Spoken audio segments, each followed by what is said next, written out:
What if I told you that one of the world's most famous paintings might actually be a secret code? I'm talking about Leonardo da Vinci's The Last Supper. Now, this isn't just some old church painting hanging in Milan. It's a giant visual puzzle that's been messing with our heads for over 500 years.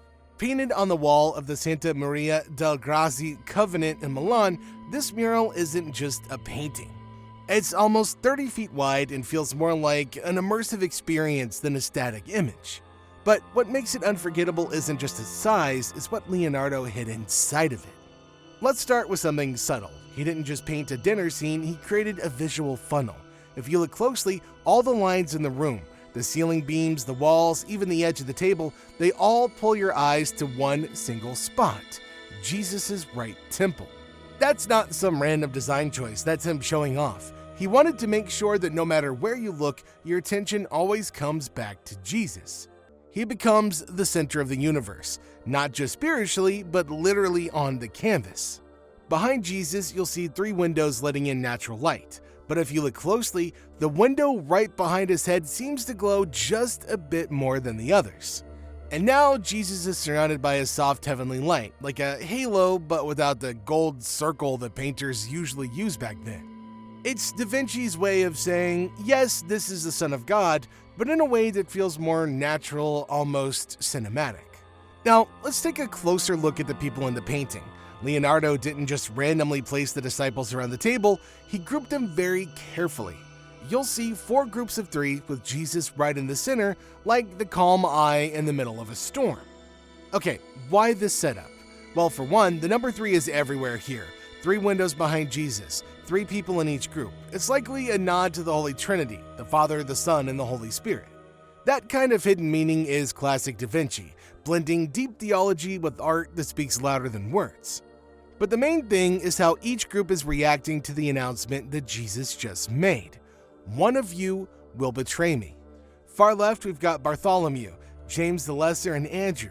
Now these guys are clearly shocked. Bartholomew even looks like he's halfway out of his seat as if he wants to jump up and shout, "Wait, what?" James has this tense, almost frozen expression, and Andrew throws up both hands like he just heard something unbelievable.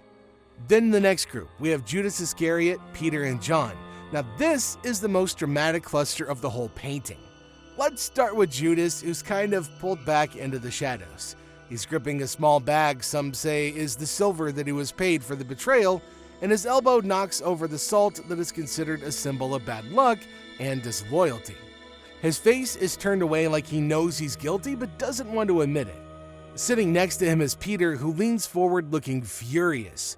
If you look closely, he's holding a knife behind his back, a detail that hints at the violence to come. And then John, the youngest disciple, who looks soft and heartbroken. He seems so overwhelmed that you can almost feel him slipping into shock. Next, to the right of Jesus, is Thomas, James the Greater, and Philip. Thomas is raising his finger. Yeah, that finger. The same one he'll later use to touch Jesus' wounds after the resurrection. Leonardo's giving us a hint about the future right here. James the Greater has his arms flung out wide, caught mid-reaction, while Philip looks desperate, like he's asking, "Is it me? Could it be me?" And on the far right are Matthew, Thaddeus, and Simon. Now these 3 are deep in conversation. Matthew looks confused, Thaddeus is gesturing toward the center, and Simon's just trying to take it all in. They're processing what they've just heard, whispering theories among themselves. Each group is having its own emotional moment, like a little scene within the bigger story. Leonardo didn't just paint people sitting around a table. He painted 12 individual reactions, each one telling a different part of the drama. Now that's storytelling through art at its finest.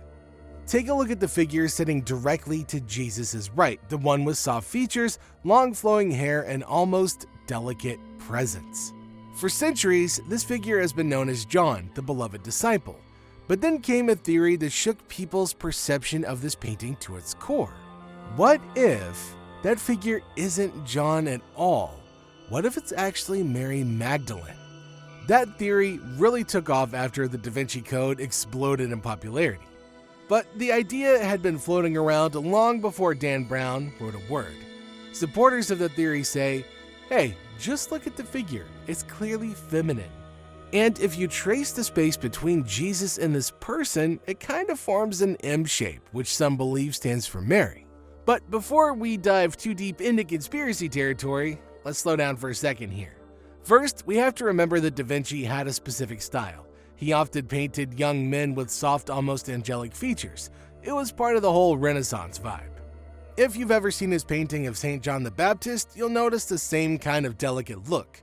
That was his artistic choice, not necessarily a clue. And second, the idea of Mary being at the Last Supper, that's just not supported by the biblical texts or centuries of traditional art. Almost every version of the Last Supper shows Jesus and his 12 disciples, and John is always described as the one sitting closest to Jesus, often leaning toward him or resting near him. So most art historians still stand by the classic explanation that the figure next to Jesus is John and not Mary. Okay, let's talk about something that Leonardo really did love: numbers and patterns. He wasn't just an artist, he was a mathematician, a scientist, an inventor, and he packed the Last Supper with layers of hidden math and design. Take the groups of disciples. We've got 4 groups of 3. Behind Jesus, there are 3 windows. Jesus himself is posed in a way that forms a perfect triangle. All of this points to the idea of the Holy Trinity, Father, Son, and Holy Spirit. But wait, because there's more. Some researchers believe the painting was designed using the golden ratio, which is a mathematical formula often linked to beauty and balance in nature and art. Whether or not Leonardo did this intentionally is up for debate, but it's also hard to ignore how everything in the composition just feels right. Others have found what they say is a Fibonacci sequence hidden in the layout. 1 table, 1 central figure, Jesus, 2 walls, 3 windows, 5 groups of people, 8 wall panels, 13 figures in total.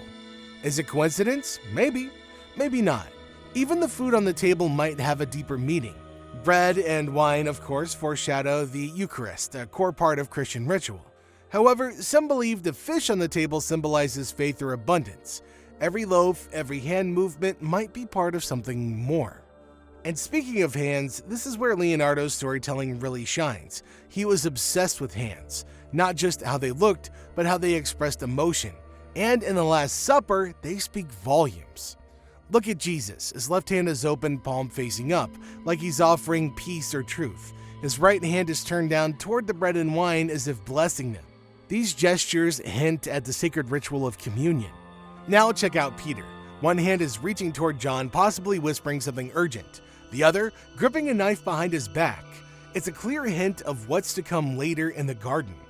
Thomas, famously skeptical, already has one finger raised as if Leonardo is teasing us with what he'll say after the resurrection: "Let me see the wounds." And then Judas, his face turned away, his expressions are guarded. He's clutching a small bag of silver, likely the payment for his betrayal, and his hands hidden under the table. It's subtle but powerful. It's like Leonardo saying he's hiding something. Through posture, placement, and tiny details, Leonardo takes a single moment in time and turns it into an entire psychological drama. Every character is reacting, processing, questioning, and through it all, Jesus remains perfectly still, like the calm in the storm. And that's why the Last Supper isn't just a painting. It's a masterpiece filled with secrets, symbols, and stories that we're still trying to fully understand even after 500 years.